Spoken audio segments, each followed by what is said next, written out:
Center for Health Development Bicol ang palatuntunang Chikahang Pangkalusugan. Maghahatid ng mga impormasyon may kinalaman sa mga programs ng Department of Health. Chikahang Pangkalusugan. Pagtatalakay ng mga napapanahong issue na tiyak na inyong papakinabangan. Chikahang Pangkalusugan. Mental health concerns, mga health tips at iba pa. Ang lahat ng yan ay mapapakinggan ngayon na sa DCGB. Always number one.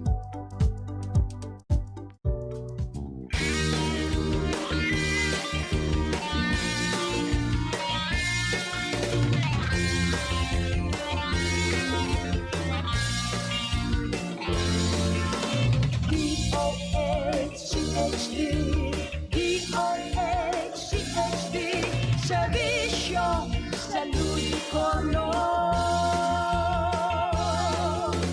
Na ako, itagabos, magkarabang, magkaigwang, maray na salud. DOH, may dekalagad na servisyo. Magaling dulo ko, nagtatawang, nagpapadabang. Mga programa nagkasama ng sinda sa serbisyo, matawan, solusyon ang mga kahirangan. DOH-CHD, DOH-CHD, serbisyo sa Ludicolo.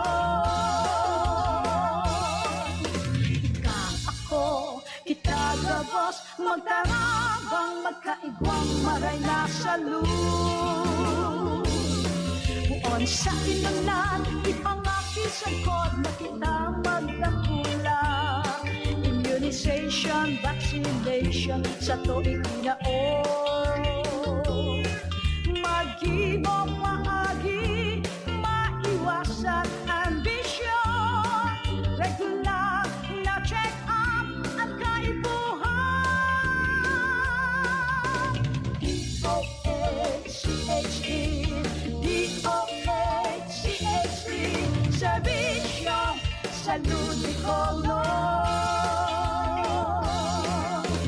Na ako, itagabos, magkarabang, magkaibang, maray na salud. Balanseng pagkaon, tamang katurog, ehersisyo, magsumba, magpagibig, magtimbang. Dapat kita magmano, magpartisipan. Ano man sa tindang relihiyon, natinda sa buhay. Mga pagiramdam na makinig para iwaselang.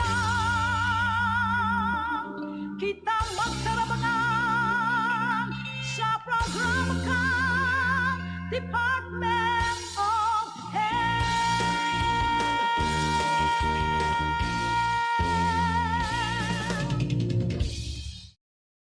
Ano oras naman para sa programa ng Department of Health Bicol Center for Health Development, ang Chikahang Pangkalusugan. So kasama ninyo ako, si Maxine, at isang oras tayo muling magchichikahan tungkol sa mga health events at health programs ng Department of Health. Pero syempre bago ang lahat ng yan, alamin natin kung ano ang latest mula sa Department of Health Bicol.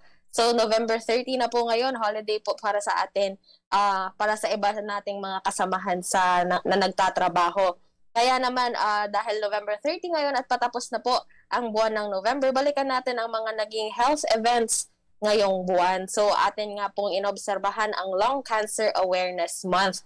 So, ang lung cancer po ay isa sa most common causes of cancer death dito sa Pilipinas at sa buong bansa. Ito po ay responsible for more deaths in the country than the next 3 most common causes of cancer death combined. Ito po yung colorectal cancer, breast cancer at pancreatic cancer. So, sa ating pag-obserba ng Lung Cancer Awareness Month, ating pinopromote ang pag-aalaga sa ating mga baga, katulad na sa pagtigil o pag-iwas sa paninigarilyo at sa iba pang risk factors na nakakakausa ng lung cancer. So ngayong Nobyembre din po ay ating inobserbahan yung National Children's Month. So the celebration is pursuant to Republic Act number 10661, titled An Act Declaring the Month of November of every year as the National Children's Month, which aims to celebrate and recognize children as the most valuable assets of the nation and to emphasize the importance of their role within the Filipino family and Philippine society. So para sa mga bata, Happy National Children's Month ngayong buwan ng November. So atin pong inobserbahan din ang Filariasis Awareness Month ngayong November. So ang filariasis po ay isang neglected tropical disease. Sa Pilipinas, 40 out of 46 provinces ay meron na tinatawag na lymphatic filariasis elimination status. Pero 7 million pa rin na Filipinos ay still at risk sa iba pang mga probinsya. So ang Department of Health po ay merong National Filariasis Elimination Program kung saan ginagawa ang mass drug administration campaign sa mga probinsyang ito, habang yung iba naman na probinsya na meron ng elimination status ay minomonitor pa rin.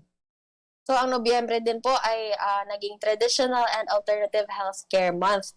So the annual observance of Traditional and Alternative Healthcare Month seeks to heighten public awareness of the availability and accessibility of traditional and complementary medicine and treatment, and educates the public how to benefit from these that make use of medicinal and pharmacological properties of herbal plants and other natural products which abundantly thrive in the Philippines. Ang November din po ay naging Malaria Awareness Month. So ang malaria po ay isang disease na mula sa protozoan parasites na tinatawag na Plasmodium. So ito ay madalas nakukuha mula sa kagat ng lamok. Ang tinatawag dito sa lamok ay female Anopheles mosquito. So ayan. Ang karamihan po sa malaria cases sa bansa ay natatagpuan or nadetect sa mga lugar na forested, mga bundok. Kaya po, dyan po nakuha ang karamihan na cases ng malaria. So, ang malaria po ay ang mga sintomas nito ay madalas nakikita ang high-grade fever that periodically recurs every 2 to 3 days. Sinusundan po ito ng shaking chills, at habang nagsusubside po ang fever, ang pasyente po ay nakakaranas ng pagpapawis. So ayan po ang ating mga naging health events ngayong November. Abangan po natin ang ating magiging health events next month sa December sa ating susunod na Chikahang Pangkalusugan. So pumunta naman tayo sa iba pang balita. So for sure marami na po ang nakarinig sa ating Bakunado Panalo Raffle. Ito po ay isang raffle na bukas sa mga Pilipino na nakapagpabakuna na kontra sa COVID-19. So ito po ay hatid ng Philippine Disaster Resilience Foundation in coordination with DOH and PAGCOR. So ano po ba ang mga maaaring pananalunan sa raffle na ito? So every month po meron tayong 50 winners na maaaring manalo ng 5,000 pesos. At sa December po, sa ating grand draw, 10 winners po ang mananalo ng 100,000 pesos.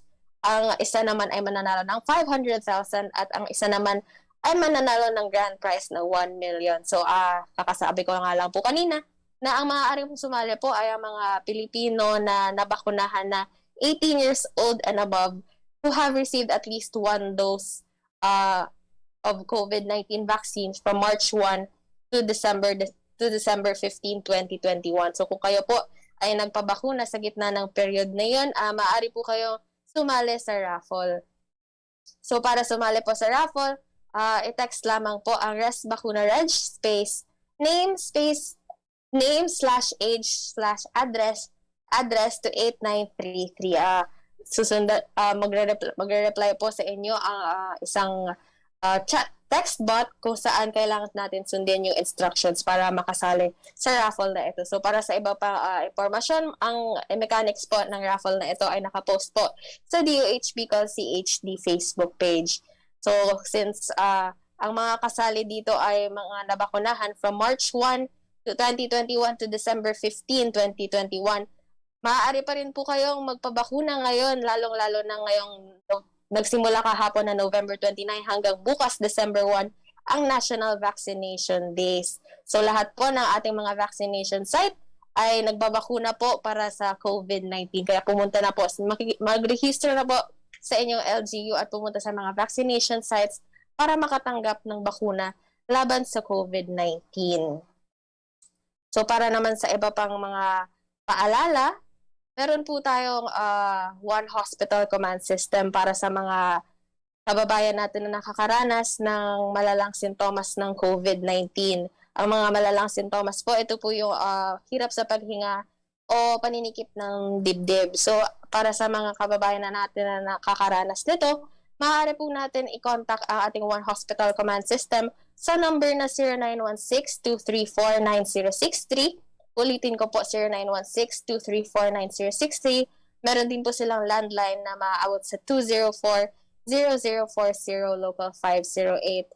So yan po ang numbers ng ating One Hospital Command System na magtutulong po na maghahanap ng hospital na pwedeng pag-admitan. Meron din tayong telemedicine service providers dito sa Bicol region na maaari natin i-contact para sa mga online consultations para sa iba pang mga sakit. So mahahanap po ang mga detalye ng ating telemedicine service providers dito sa region sa link na bit.ly/DOH Bicol Directory. So, yan pinapaalalahan na natin ang ating mga kababayan na maniwala lamang po sa mga balita mula sa verified sources tulad po ng Department of Health Philippines at ng DOH Bicol CHD. Dito po sa Facebook page ng DOH Bicol CHD, meron po tayong programa na tinatawag na Ulat sa COVID-19 Bicol na pinapalabas po every Monday tuwing 10:30 ng umaga. Dito po nababalita ang ating COVID-19 updates, ang ating healthcare utilization rate at nasasagutan ang mga katanungan mula sa publiko at sa ating mga media partners. So abangan po ang Ulat sa COVID-19 Bicol every 10:30 a.m. ng Lunes sa Facebook page ng DOH Bicol CHD. So dumako na tayo sa ating magiging chikahan ngayong umaga. So kanina nga ay nabanggit ko na simula kahapon, November 29 hanggang December 1 po, ating inobserbahan po ang National Vaccination Days.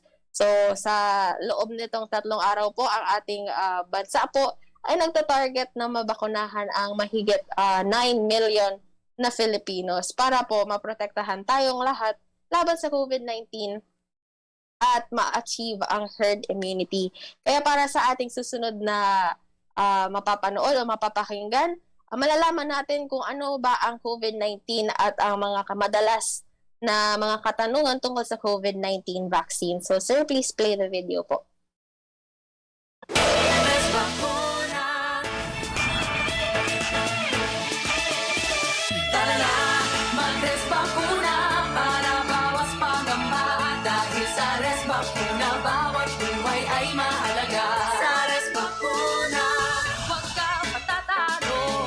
Pagsubok na ito, ituloy natin ang laban. Mayroon tayong paraan. Tuloy ang trabaho, tuloy ang pag-aaral. Para sa kapwa Pilipino, para sa ating mga mahal.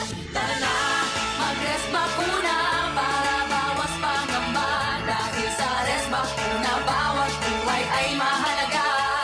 Mag-res bakuna, mas protektadong pamilya. Kasaganang mas hugas iwas, kinabukas ay maganda. Sares bakuna. Libre lang magpares bakuna. Magtanong sa inyong health center o tumawag sa DOH 1555 hotline. Isang malusog na araw po sa inyong lahat. Ako po si Doc Monray. May nagtanong po sa akin, paano ko daw i-explain ang benefits ng COVID-19 vaccine sa mga estudyante o sa mga taong ang profession ay hindi medical related. Subukan ko pong pasimplehin ang discussion. Pag-usapan po natin muna kung paano nagkakaroon ng COVID-19 infection ang isang tao. Ang isang tao po ay binubuo ng iba't ibang mga parte ng katawan. May mga organs, may mga body parts tulad ng puso, baga, paa, at marami pang iba. Ang bawat parte po ng katawan ay binubuo din ng milyong-milyong mga cells. Hindi po nakikita ng mata ang isang cell unless sinili po natin ito gamit ang microscope. Pero ang cells po ang dahilan bakit po tayo ay may buhay. So at this point, para mapadali ang discussion, gusto ko pong tandaan ninyo ang drawing ng isang cell, the basic unit of life. At ngayon po, gusto ko din i-represent ang COVID-19 virus sa pamamagitan ng drawing na ito. Para po tayo ay ma-infect o magkasakit ng COVID-19 disease, kailangan pong makapasok si COVID virus sa loob ng ating cells. Kaso, ang cells po natin mapili yan kung sino lamang ang hahayaan niyang makapasok. Para yung may pinto, no, na yung may susi lamang ang po pwedeng makapasok. So itong COVID-19 virus, magaling po ito. Meron po siyang tinatawag na mga spike proteins. Ito po ay nakikita sa labas na bahagi o sa balat po niya. Kapag po pinag-uusapan ng spike protein, iniisip ko pong para itong mga susi. Okay, so ini-imagine ko po yung COVID-19 virus na may mga susi sa paligid niya. So dahil may susi pala ang COVID-19 virus at merong pong doorknob ang ating cells, maaari pong makapasok ngayon sa loob ng ating cells ang mga COVID-19 virus na merong palang susi sa labas na bahagi ng kanyang balat. Kapag nakapasok na po ang virus sa loob ng cells, doon na po ito magsisimula magparami. At doon na din po tayo magkakaroon ng mga sintomas tulad ng lagnat, ubo, sipon at hirap sa paghinga. Kapag wala pa po tayong bakuna, maaari po tayong magkaroon ng impeksyon. Maaari po itong magresulta sa komplikasyon. Okay? Pinapakita natin dito sa larawan ang mga pasyenteng nilagyan po ng tubo para makahinga. Kasi po yung mga pasyenteng nagkakaroon ng COVID-19 disease, ang nakikita sa kanilang komplikasyon ay yung nahihirapan po sila sa paghinga. Itong mga pasyente pong ito ay maaari din pong mamatay. Pero ang good news po, meron na po tayong COVID-19 vaccine. Pero, ano nga po ba ang ginagawa ng COVID-19 vaccine sa ating katawan? Ito po yung typical na nakikita natin habang nagbabakuna. During vaccination, pinapasok po sa katawan natin yung laman ng bakuna. Ang laman po ng bakuna, meron po dong tinatawag na mga antigen. I-discuss po natin yung antigen sa susunod na mga videos. Pero for the purpose of this illustration and then discussion, gusto ko pong tandaan ninyo ang itsura ng drawing ng isang antigen. Kapag nag-inject po tayo, papasok ang karayom sa muscle o sa laman. So, may nararamdaman po tayong konting sakit. Kapag nakapasok na po ang karayom, ipupush naman yung fluid na naglalaman ng mga antigen. So, may iwan pong nakaipit sa muscle yung antigen. Ang katawan po natin, marami ang cells na tagapagtanggol natin laban sa mga germs. Ito ay para hindi po tayo agad nagkakaroon ng sakit. Ang tawag natin sa mga cells na to ay immune cells. Para po silang mga pulis. So, kapag may kakaibang bagay na nakakapasok sa katawan, lalo na po yung mga bagong salta, hindi nila kilala o hindi po ganun kaganda yung itsura, maaari pong magdulot ng sakit, nakikita po ito ng mga immune cells at magtatawag po ito agad ng marami pang immune cells. Iba't ibang uri po ang immune cells at iba't iba din po ang role nila sa pagdepensa laban sa mga germs. Ito po mga cells na ito, normal po na suplado po sila, lalo na po sa mga bagong salta na di nila kilala. So, ang gagawin nila ang lahat ng kaya nilang gawin para depensahan ang katawan natin laban sa mga bagong salta na maari pong mga germs at manakit sa ating katawan. Meron po tayong immune cells na matatalino. Okay? Kaya po niyang aralin kung papaano gumawa ng dagdag na mga proteksyon laban sa germs. Pinapakita po natin yon dito sa larawan. Base sa pinasok natin na antigen, makakagawa siya ng antibody natutulong sa immune cells para makontrol ang infeksyon. At dahil nga matalino siya, matatandaan niya ang recipe ng paggawa ng antibody kahit buwan na o taon na ang dumaan. Meron din po tayong meron din pong immune cells na kayang kainin ng mga germs. Pagkatapos niya po itong kainin, tutunawin niya na lang po ito. Dahil ang antigen po sa bakuna ay kadalasan po patay na o kaya po ay pinahina na, ibig sabihin po mabilis lang po itong masisira ng mga immune cells pagkatapos po niya itong kainin. At dahil napuksa na nila ang antigen mula po sa mga bakuna, alam na po nila ngayong labanan ang mga dadating pang totoong germs na hawig po ang itsura doon sa antigen na nasa bakuna. Kaya po, kapag tayo ay nabakunahan, sinasabi natin na mas nagiging malakas ang ating panlaban laban sa sakit. Kasi natutunan na nila mula po doon sa pagbabakuna kung paano ang tamang paglaban kapag dumating na ang mga totoong germs. Kapag kumakain po tayo, lalo na po kapag nasa labas, syempre nagtatanggal po tayo ng mask at may tsansa po doon na ma-expose tayo sa COVID-19 virus na maaring kumakalat lamang sa paligid natin. Kapag umubo po o bumahing ang taong may COVID-19, na ilalabas din po niya ang mga germs, ang COVID-19 virus. So, dahil na-expose na tayo sa germs, yung virus, magtatry na po itong makapasok sa ating mga cells.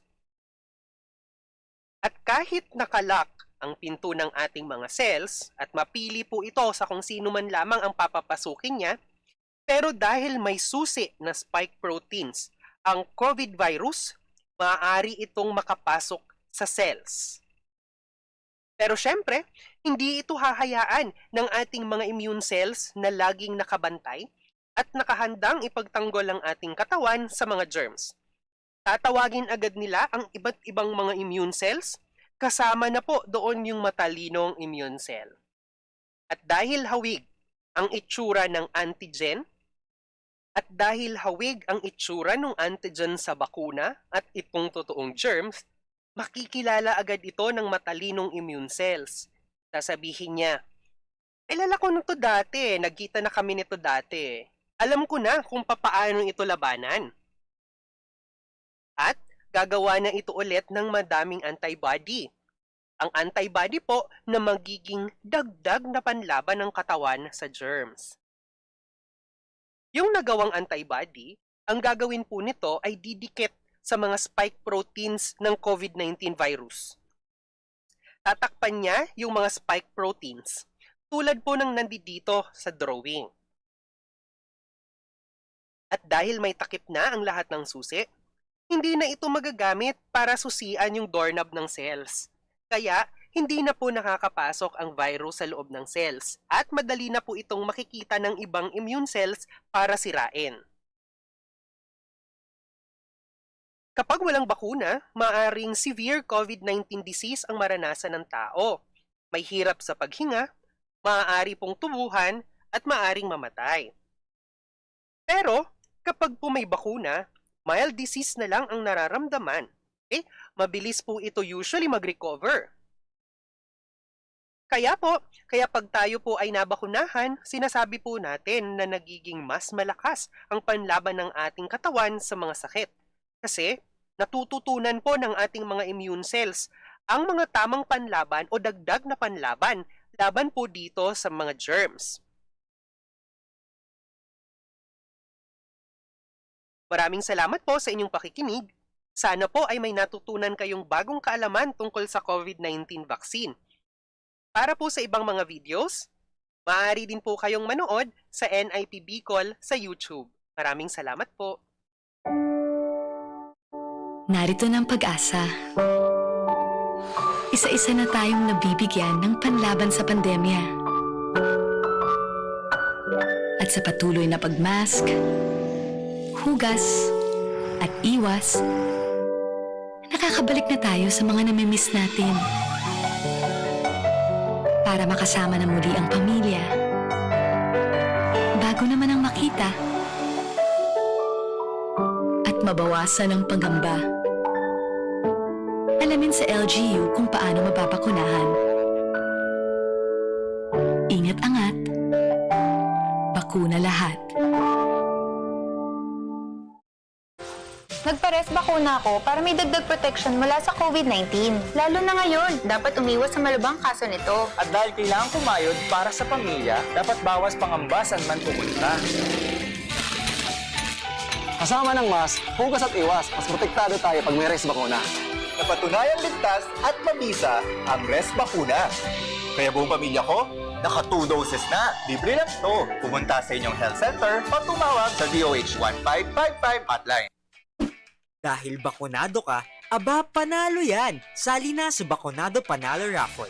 3 million worth of cash prizes ang ipamimigay. Basta't bakunado ng COVID-19 vaccine, may chance kang manalo ng 1 million pesos sa grand draw at isa sa 100 winners sa monthly draw.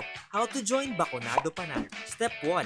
Register for free. Text ResBacunaReg, space name, /age, /address at isend sa 8933. Step 2. I-text ang vaccine details. Text ResBacuna, space, first letter ng vaccine brand, /pangilang dose, /LGU, /petsa ng bakuna, at isend sa 8933. Piso lang kada send. Kung partially vaccinated ka o nakatanggap ka ng unang dose, meron ka ng 1 raffle entry. Kung fully vaccinated o nakatanggap ka na ng 2 dose, additional 2 raffle entries for a total of 3 raffle entries na agad para sa'yo. Para sa bakuna na 1 dose lang gaya ng Johnson & Johnson's Janssen, don't worry, 3 raffle entries agad ang makukuha. Para naman sa ating mga senior citizen, double the number of entries ang makukuha nyo. Kung partially vaccinated, may 2 raffle entries ka. Kung fully vaccinated naman, makakakuha ka ng 6 na raffle entries. 3 monthly draws at 1 grand draw worth 1 million pesos ang naghihintay sa December 2021. Ano pang hinihintay mo? Sali na! Sa Res Bakuna, protektado ka na, panalo pa! Bakunado Panalo Raffle. Para sa iyo ito. Para sa karagdagang impormasyon, pumunta sa aming website.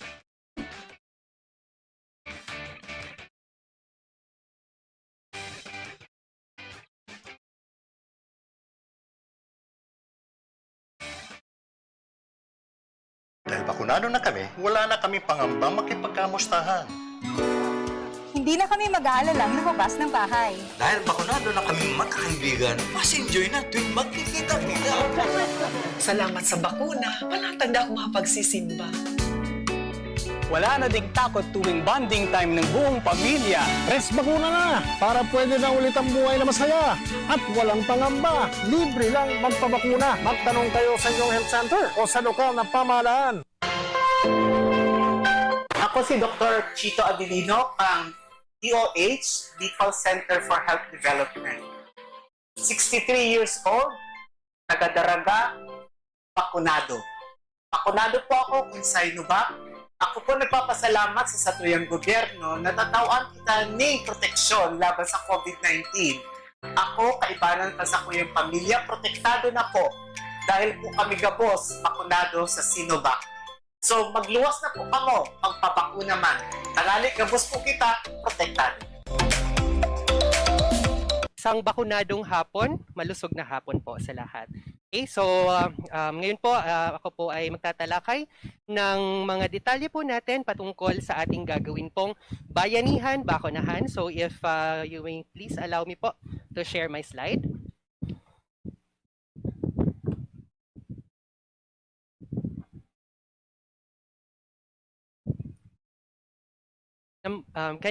Nakikita po ba yung slide?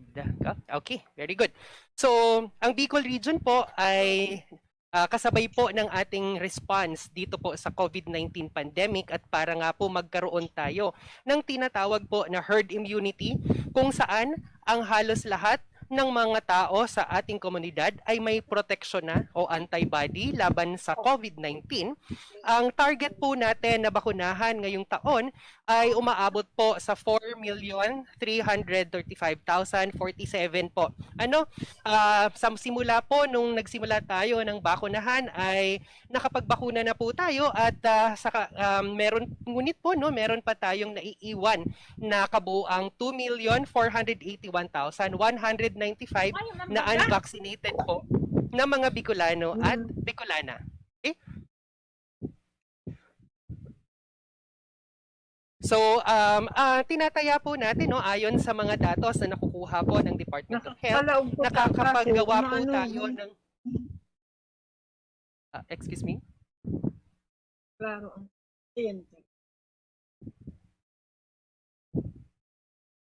Iyo po ng mic.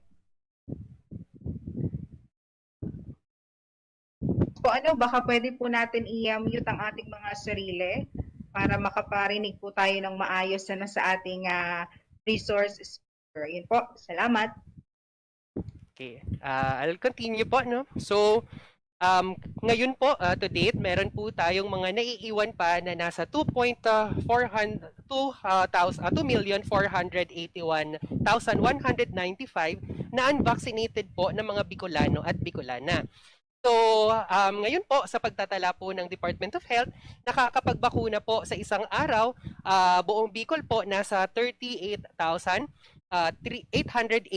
po jobs in a day. Okay? So, if we are going to compare or compute kung babakunahan po natin itong 2.4 million at the rate we are doing right now po, aabutin po natin ang 3.5 months para ma-achieve natin ito na fully vaccinated na population po natin or yung coverage. Pero po kasi sa usapin po ng kalusugan at dahil po madami pa po tayong kailangan bakunahan at the threat and ang threat po natin sa COVID-19 ay nandiyan pa po, ang gusto natin ay mabilisan. Agad-agad magkakaroon po tayo ng herd immunity nang sa gayon po ay mabilis din po natin makuha yung community protection and hopefully makabalik po tayo doon sa tinatawag po natin na normal. Ito po, isa sa mga pamamaraan para po mabilisan po natin ma-achieve yung herd immunity ay bilisan po natin yung pagbabakuna po natin. Kaya po nagkakaroon po tayo ng bayanihan, bakunahan, ligtas, lakas, buong Pilipinas. Ito po ay National Vaccination Days na gagawin po nola November 29 hanggang December 1 ngayong taon. Sa Bicol Region po, sa loob ng 3 araw na yon, kailangan po tayong magbakuna ng 1,152,960 na mga Bicolano at Bicolana at sa isang araw po, meron po tayong target na 384,320 na jobs per day for the whole of Bicol Region. Ang strategy po na gagawin natin is the whole of society and whole of government approach kung saan po kailangan po na meron po tayong iba't ibang mga sektor na makikilahok, makikipagtulungan para po ma-deliver at ma-ensure po natin yung success ng programang ito. So at the service delivery point po, nandiyan po dapat available yung ating mga vaccination teams, mga bakunador at pag sinabi natin kasing vaccination teams, kasabay na po dyan yung ating mga health workers and the non-health workers na maaari pong maging miyembro nitong mga vaccination teams po natin. Siyempre, nandiyan po yung mga bakuna po natin and other logistics, pero wag natin kakalimutan na very critical din po na dapat nandoon yung ating mga babakunahan. Okay, so dapat madami po tayong babakunahan kasi kahit kompleto po yung ating mga gamit, mga bakunador, kung hindi po madami ang magpapabakuna, basically, that will spell the difference ng success po natin. So again, mula po November 29, 30, and December 1 ay magkakaroon po tayo ng National Vaccination Days. Okay? So all eligible na population po natin, ito po ay lahat ng 12 years old and above. Lahat ng 12 years old and above ay maaari po nating bakunahan ng bakuna laban sa COVID-19. So ang mga babakunahan po natin ay kasama na dyan yung mga pedya po natin, pediatric population, yung mga senior citizen po natin, yung mga adult population po natin ng first and second doses po ng COVID-19 vaccines. So the goal po again is to increase and para mapabilis po na makuha natin itong herd immunity. Lalo na po malapit na yung Kapaskuhan, syempre gusto natin na mas maging ligtas yung ating pagdiriwang ng Kapaskuhan at isa po ito sa pamamaraan natin para masigurado na magiging ligtas po iyon. So, ang goal natin is yung lahat po ng babakunahan ay mabakunahan po. So the goal is to link yung vaccinee papunta po sa vaccinator. So, paano po makakatanggap ang ating mga babakunahan ng kanilang bakuna? Ang mga LGUs po natin, ang mga partners po natin ay magkakaroon po ng iba't ibang mga vaccination posts. Ibig sabihin po, itong mga sites na to, maaari po sa gymnasium, sa Colosseum, sa mga malls po, no? At maaari din po itong sa mga covered courts sa pinakamalapit na mga municipality o kaya naman po ay magbabahay-bahay ang ating mga health workers para po ito ay ma-deliver po na bakuna doon sa ating mga kailangan mabakunahan. So per province po, ito po yung magiging daily target po natin. For Albay, we are targeting 82,620 per day. For Camarines Norte, 41,091. For Camarines Sur, 126,773. Catanduanes, 14,828. Masbate, 65,422. And Sorsogon is 53,586. So sa kabuuan po, magbabakuna tayo ng 384,320 in a day sa Bicol Region for 3 days. So sa mga humihingi po kami ng tulong, no, at nag-call po tayo ng volunteers para maging miyembro po ng ating mga vaccination team na maari pong maging personnel po natin sa registration, sa counseling, sa screening, vaccinator, doon po sa monitoring matapos po tayong mabakunahan at doon po sa mga magre-record ng ating naging vaccination activity. Okay, so ito po yung maaari pong mapag-assignan doon sa mga volunteers po natin as member of our vaccination teams. So for my last slide, promoting vaccination po and ensuring everyone is vaccinated with COVID-19 vaccine is a societal responsibility. Kailangan po ang iisipin po natin ay hindi lamang yung sarili natin, okay? Hindi natin po protektahan yung sarili lang natin, kundi kailangan protektahan din po natin yung buhay ng mga nakakahalubilo po natin, yung pamilya natin, yung community natin, yung economy natin sa pamamagitan ng COVID-19 vaccination. So, ngayon po, kailangan natin ng maraming hero. Okay, papaano po tayo magiging hero? Maaari po tayo maging hero kung tayo po una ay magiging parte ng ginagawa po nating bayanihan bakunahan. Maging volunteer po tayo. Kung hindi po tayo maaring membro ng ating vaccination team, maaari tayong maging community ka-advocates para po ipagpaalam natin na magkakaroon tayo ng bayanihan bakunahan, makapag-encourage tayo ng mga tao na maaring maging vaccine or mabakunahan natin sa araw ng bayanihan bakunahan at maaari din po tayong maging hero kung pipiliin po natin na mabakunahan sa araw po mismo ng bayanihan bakunahan. So at this point in time, ang vaccines po ay isang pamamaraan para hopefully very soon ay maging close ulit tayo the same way noong papaano tayo mag-bonding with our friends before the pandemic. Vaccines can bring us closer to our family na wala po tayong iniisip na risk na baka mahawaan natin sila ng kumakalat na COVID-19. And through vaccination, if we can achieve our herd immunity very early and as soon as possible, this vaccination activity will bring us closer to a world without pandemic. So thank you very much everyone for listening, and I really hope we become partners, we become all heroes po sa gagawin po nating bayanihan bakunahan. Magandang hapon po at bakunadong hapon sa inyong lahat.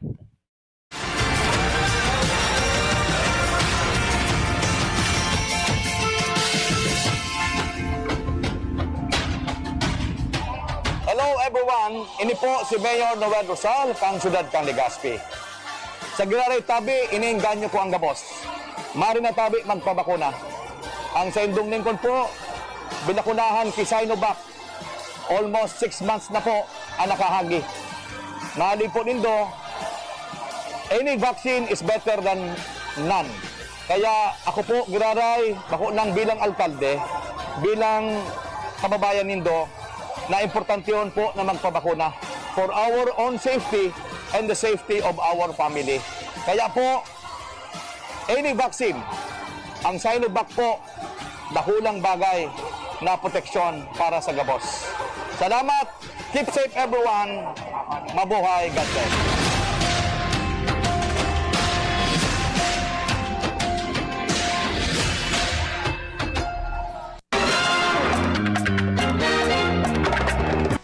Magandang araw po.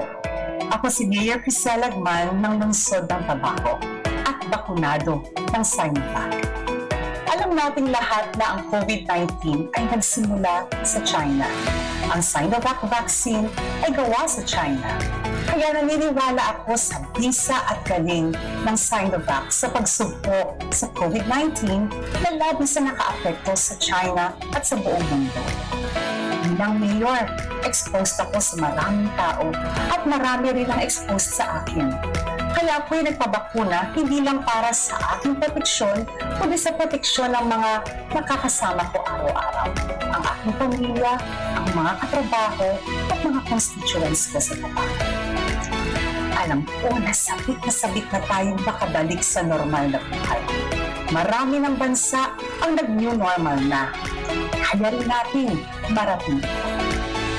Kung sama-sama tayo sa pagsuporta sa pagpapabakuna, sasababuhin natin ang 2023 ng puno ng pag-asa. Pag-asa na tayo'y makakaahon at makakalaya sa kahirapan na dulot ng pandemya. Mayor Crisel po, bakunado at protektado. Protektado ang Tabaqueñong bakunado.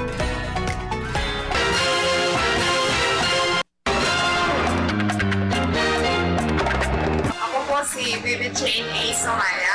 Ako po si Remigio Llamas, Deport. Stacy Jacob. Rodel Noda po. Ako po si Mrs. Marido Santua. Maria Teresa Mustasa. Ako po si Patrolman Marcel Contapay. Ako po si Antonio Borcan. Teacher po. Ay isang nurse sa DepEd. Ang tinurupok sa akin ay Sinovac. Johnson & Johnson. Sinovac po. Pfizer Moderna. AstraZeneca po. Sinovac. Sinovac. Marina, magpabakuna na!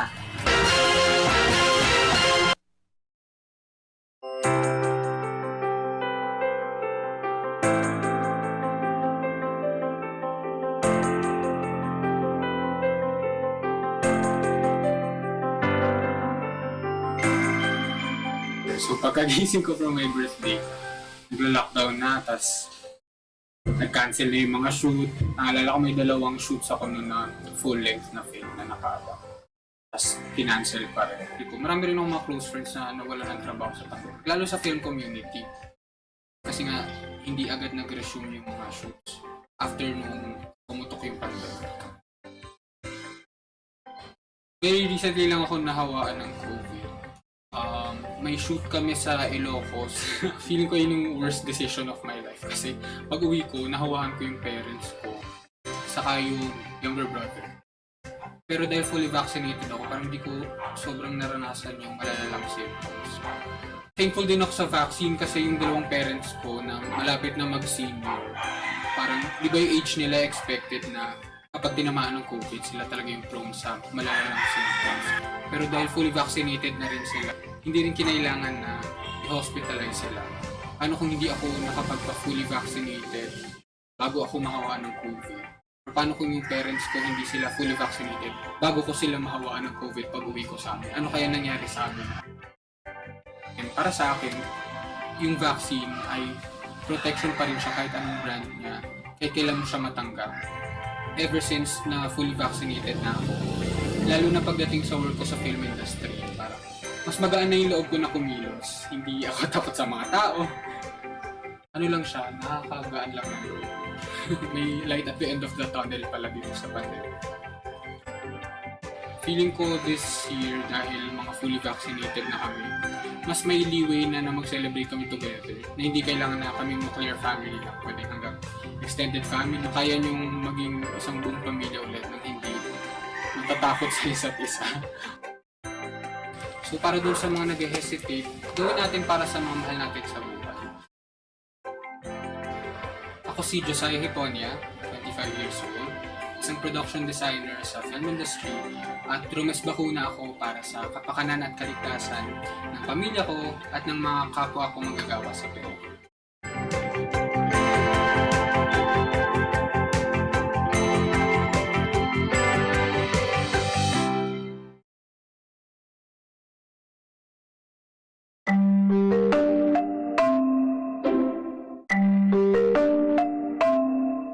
My child is 16 years old with asthma. So some people still get it even if vaccinated. At least we're assured they'll have milder symptoms and they won't need to be hospitalized. Because there's already a lot of people getting sick closer to home, so we want them vaccinated already. We were really happy that DOH started with the adolescent vaccination already. Also, all the parents, don't get scared. I hope you have your children vaccinated already. It's very safe.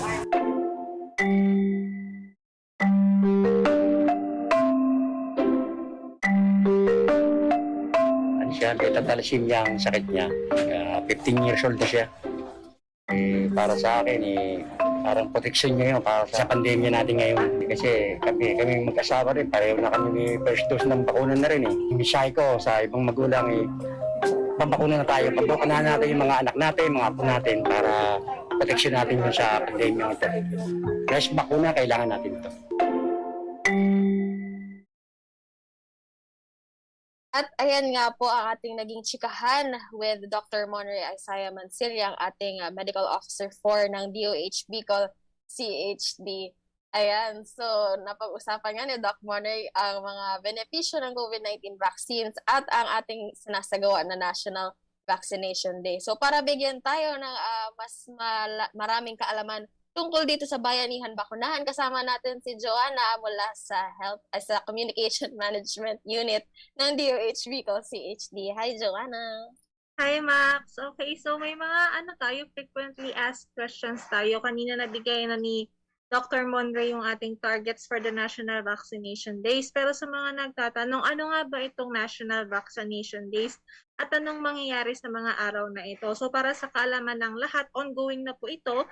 Nag-start po ito kahapon, November 29, at hanggang tomorrow po ito, December 1, 2021. So sa mga araw na ito po, hinihikayat po natin ang lahat na Pilipinong edad 18 pataas at kabataang edad 12 hanggang 17 taong gulang na magpabakuna bilang kontribusyon sa proteksyon ng bawat pamilyang Pilipino mula sa COVID-19 at sa mga variants nito.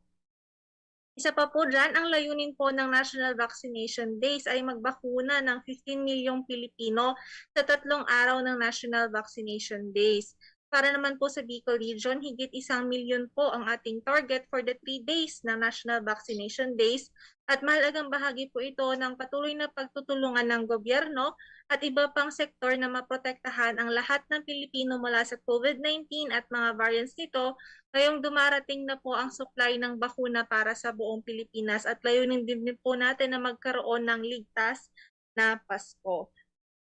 So Max, saan pwede bang magparehistro ang ating mga nais na mag-join sa National Vaccination Day? Ayan, so para naman sa mga gustong makilahok or makiisa sa ating National Vaccination Days, maaari po tayo makipag-ugnayan sa ating mga LGU para sa pagpaparehistro. Pareho pa rin ang pagpaparehistro sa ating National Vaccination Days sa kasalukuyang ginagamit ng ating mga LGU, online man po o hindi. So lahat po ng Pilipino na edad 18 years old above at ang mga kabataan na 12 years old above ang maaaring bakunahan po sa ating National Vaccination Days. So sinasabi nga po natin na sa LGU po tayo makikipag-ugnayan para magparehistro sa ating National Vaccination Day. So Jo, ano ba ang mga kailangan natin dalhin para magpabakuna sa National Vaccination Day? Yes. Oo, so kailangan natin magparehistro bago ang araw ng pagbakuna. So para sa mga edad 18 pataas, dalhin ang inyong valid ID, pati na rin medical clearance kung kinakailangan. Para naman po sa edad 12 hanggang 17 taong gulang, dalhin ang patunay ng relasyon ng anak sa magulang. Ito po ay either baptismal certificate, birth certificate at iba pa. Valid ID po ng babakunahan ng bata at valid ID po ng magulang at legal guardian. So Max, ano ba yung dokumento na maaring dalhin kapalit ng special power of attorney kung ang magulang ay hindi masasamahan ang bata?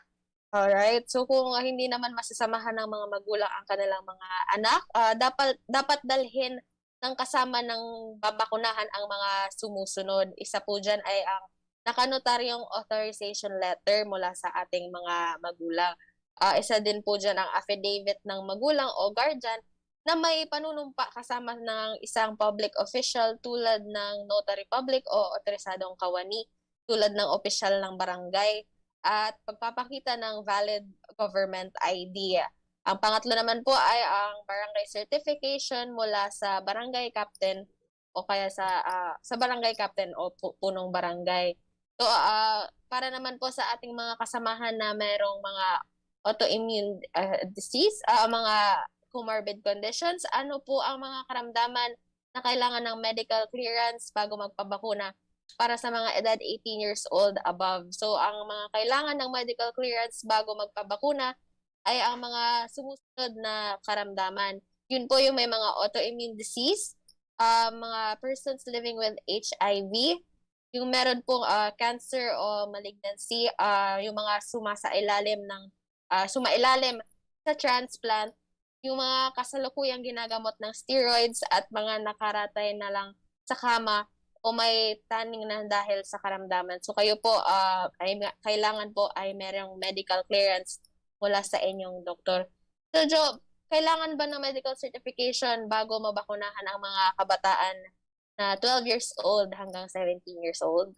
Magandang katanungan. So tanging mga kabataan na may karamdaman lamang ang nangangailangan ng medical certification bago magpabakuna. Ang mga kabataang edad 12 hanggang 17 years old na walang karamdaman ay hindi kailangan ng medical certification bago mabakunahan. So may mga nagtatanong rin po, especially ng ating mga health workers, dahil nga na pwede na tayo ang magbakuna ng ating mga booster dose para sa mga health workers kung saan yung kanilang bakuna ay 6 months na ito para sa mga 2 doses na bakuna kagaya ng Sinovac, Pfizer, Gamaleya at iba pang 2 doses. So kasama din po ang booster doses sa National Vaccination Day. So maaari na po kayong magpa-booster dose, lumapit po sa inyong LGUs o kung saan po kayo unang nabakunahan o pasilidad para po sa inyong booster doses. Lastly, magkakaroon ba ng nakalaang vaccination site para sa mga adult, kabataan at booster shots? So ang pagtatalaga po ng sariling vaccination site ay nakasalalay po sa ating mga local government unit. Subaybayan po ang mga opisyal na anunsyo ng iyong mga governor o kaya mayor. So ongoing na po itong National Vaccination Days. Naway makaabot po natin yung target natin for Bicol Region na more than 1 million. Kaya hinikayat po natin ang lahat, especially yung mga hindi pa po nababakunahan na mag-join po sa ating National Vaccination Days dahil layunin po natin na magkaroon ng ligtas at masayang Pasko, especially mag-holidays na po. So yun po ang ating mga frequently asked questions about National Vaccination Days. So Max, dumako na tayo sa ating mental health exercise for today. Ayan, so para sa ating mental health exercise for today, alam naman natin na nasa digital age na tayo ngayon. Karamihan sa atin na may mga phones, may mga computers, may mga laptops. Pero ito rin po ay may epekto sa ating mental health. Kaya po panoorin natin pakinggan natin ang susunod na video para sa ating mental health exercise na digital detox.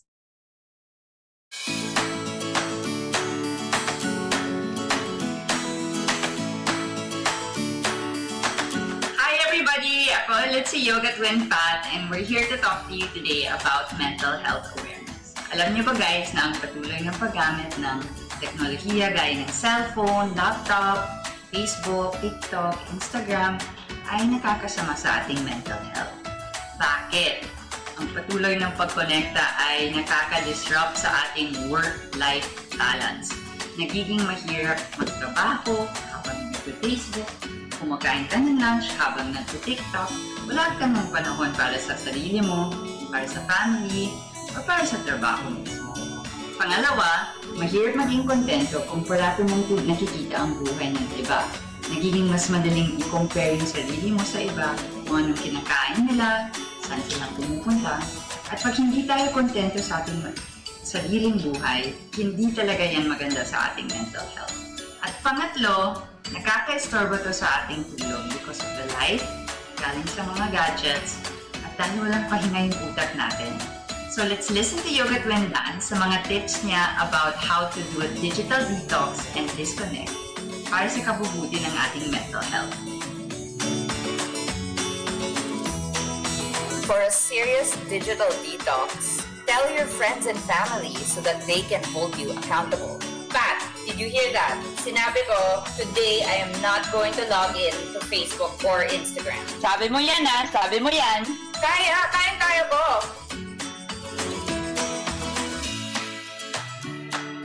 Oh, bedtime! Tulog na, Mi. Pero kailangan hindi ko katabi phone ko tonight. Good night!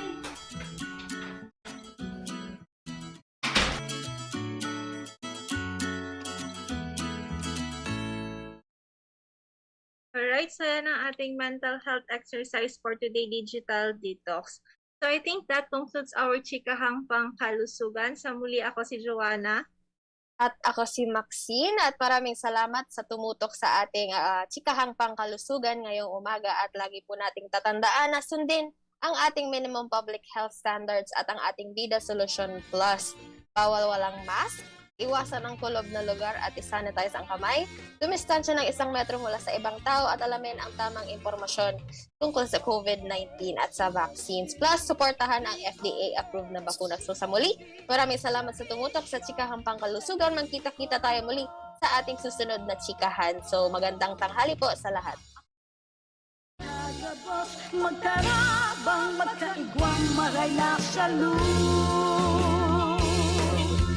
DOH may dekalagad na servisyo. Madaling dulog ko nagtatawag nagpapadaba. Mga programa nagkasama ng sinda sa servisyo. Matawang solusyon ang mga